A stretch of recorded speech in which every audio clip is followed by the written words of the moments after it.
Admission open now. JP School of Practice, Best Lab, Playground, Music and Dance Classes.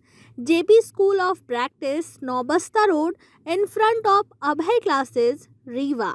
नमस्कार, बहुत बहुत स्वागत है आपका विंध्या टाइम्स में। हाजिर हुए हैं दोपहर तक की दो बड़ी खबरों को लेकर। बात कर लेते हैं पहली खबर की। मध्य प्रदेश विधानसभा चुनाव की तैयारी के बीच बीजेपी अपने 6 सांसदों को विधानसभा चुनाव लड़वाने की तैयारी कर रही है। इन सांसदों में एक नाम पिछले लोकसभा चुनाव में ज्योतिरादित्य सिंधिया को हराने वाले केपी यादव का भी है। केपी यादव को विधानसभा चुनाव लड़वाने के पीछे प्रमुख वजह क्षेत्रीय संतुलन को साधने की कवायद बताई जा रही है। एक हिंदी अखबार ने अपनी रिपोर्ट में दावा किया है कि बीजेपी ऐसा क्षेत्रीय व जातिगत संतुलन साधने के लिए कर रही है।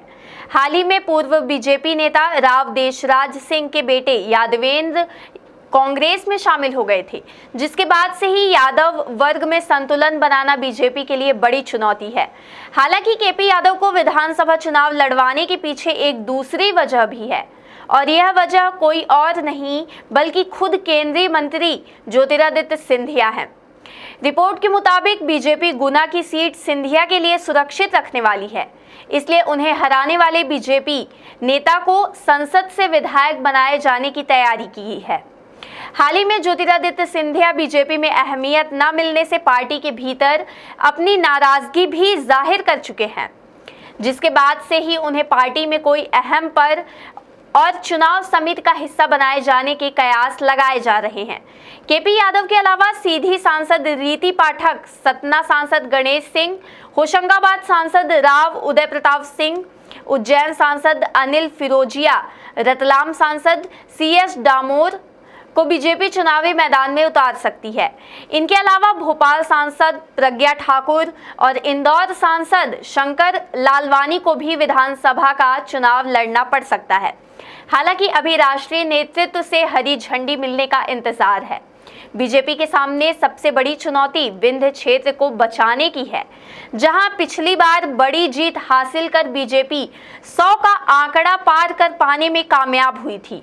हालांकि इस बार खुद बीजेपी के आंतरिक सर्वे में पार्टी को इस क्षेत्र में बड़ी हार की आशंका नजर आ रही है। बात कर लेते हैं दूसरी बड़ी खबर की। मध्य प्रदेश का अधिकतम तापमान 43 डिग्री सेल्सियस पहुंच गया। राज्य के सभी जिलों का तापमान 40 डिग्री छूने को बेताब है। प्रदेश का सर्वाधिक अधिकतम तापमान 43 डिग्री सेल्सियस राजगढ़ में दर्ज हुआ है। यह देश के सबसे गर्म जिलों में शामिल हुआ है। आपको बता दें कि बुधवार को राजगढ़ देश के सबसे गर्म स्थान बन गया था। पिछले कुछ दिनों से सभी जिलों में राजगढ़ सबसे गर्म शहर बना हुआ है। मौसम विभाग के मुताबिक आने वाले दिनों में मध्य प्रदेश के अधिकतम तापमान में 2 से 4 डिग्री सेल्सियस की बढ़ोतरी दर्ज की जाएगी। 43 डिग्री सेल्सियस के साथ राजगढ़ सबसे गर्म स्थान रहा। इतना ही नहीं, मौसम विभाग के अनुसार प्रदेश की रात के तापमान में भी वृद्धि दर्ज हो रही है।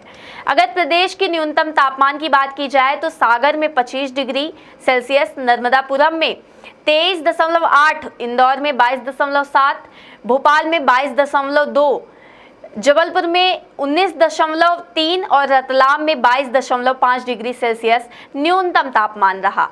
Admission open now. JP School of Practice, Best Lab, Playground, Music and Dance Classes.